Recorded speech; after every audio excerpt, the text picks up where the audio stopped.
Okay guys, what is it? It glows red, and every other streamer on YouTube and Twitch uses it. Of course, it's the HyperX QuadCast, a microphone so easy to use that if I gave it to my mom, she'd have her own cat podcast in a week. So today, I will tell you why is this microphone so popular and how to use it properly. But can a microphone with such a gamer look be any good? I know some people who would say absolutely not, and today, we'll find out if they are right. But let's start with the basics, or rather, the base. Because when you take the microphone out of the box, it's already mounted on a sleek, elegant stand. Many manufacturers that include stands with their microphones opt for a three-legged tripod. So how did HyperX manage to release such a narrow microphone stand that remains stable on a desk? Well, it has some weight to it. In the previous life, it was probably a bookend. But now it serves perfectly as a stand for the QuadCast 2. Rubber elements on the bottom ensure that the microphone doesn't slide around the desk, and also, at least partially, reduce vibrations affecting the recording.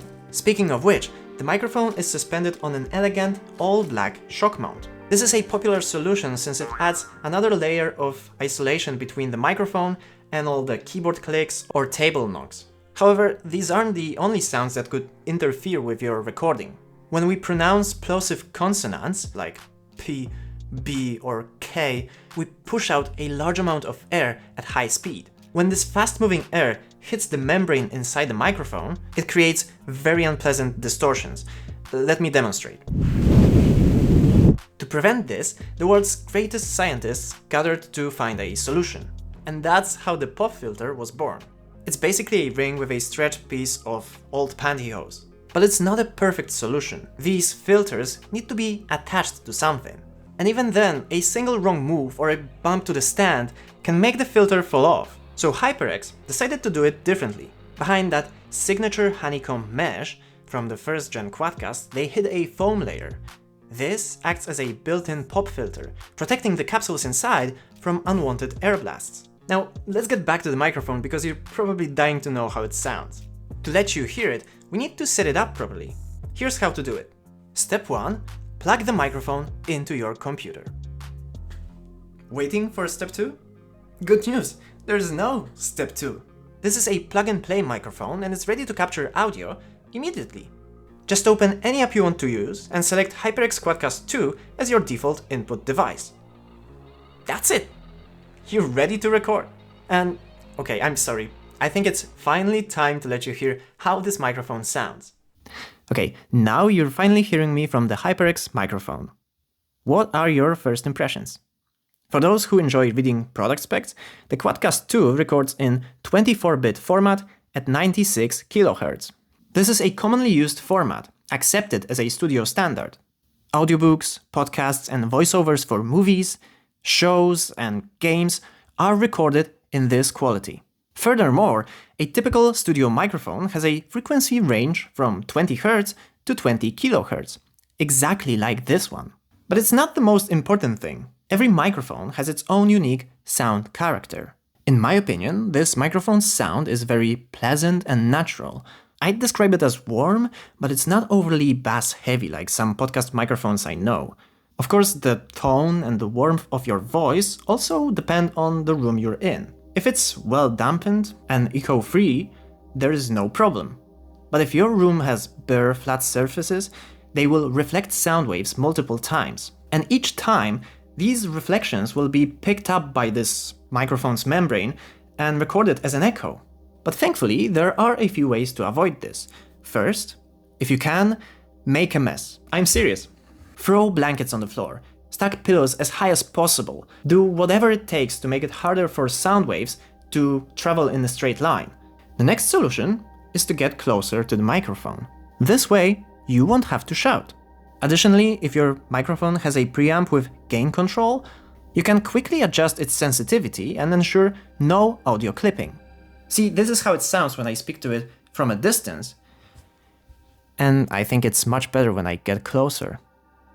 Again, I don't have to shout, so my voice doesn't resonate as much. And the microphone can focus on my voice coming straight from the front. But what if getting close to the mic is not so comfortable? That's where the universal attachment comes in handy, allowing you to detach the microphone from its stand and mount it on a tripod or boom arm. So now you can record while sitting, standing, or even laying down. The HyperX QuadCast 2 also stands out with its 4 polar patterns, which define how it captures sound. The cardioid pattern, which picks up sound only from the front, is the best option for most use cases. Conversations, streaming, many creators will probably never switch from this mode. The omnidirectional and stereo are mainly used to record musical instruments, vocalists, and choirs. Now, equally important is the bidirectional mode, often called the podcast mode. In this one, the microphone records equally the sound from the front and the back of it, allowing two people to sit opposite each other and have a natural conversation. And to help us users understand these patterns, HyperX added lighting that shows exactly where the microphone is currently picking up sound. It's a very stylish and practical feature which will help prevent recording in a wrong mode. Speaking of mishaps, the microphone can be muted in an instant. And I probably don't need to explain when it's particularly useful. Are you an insane?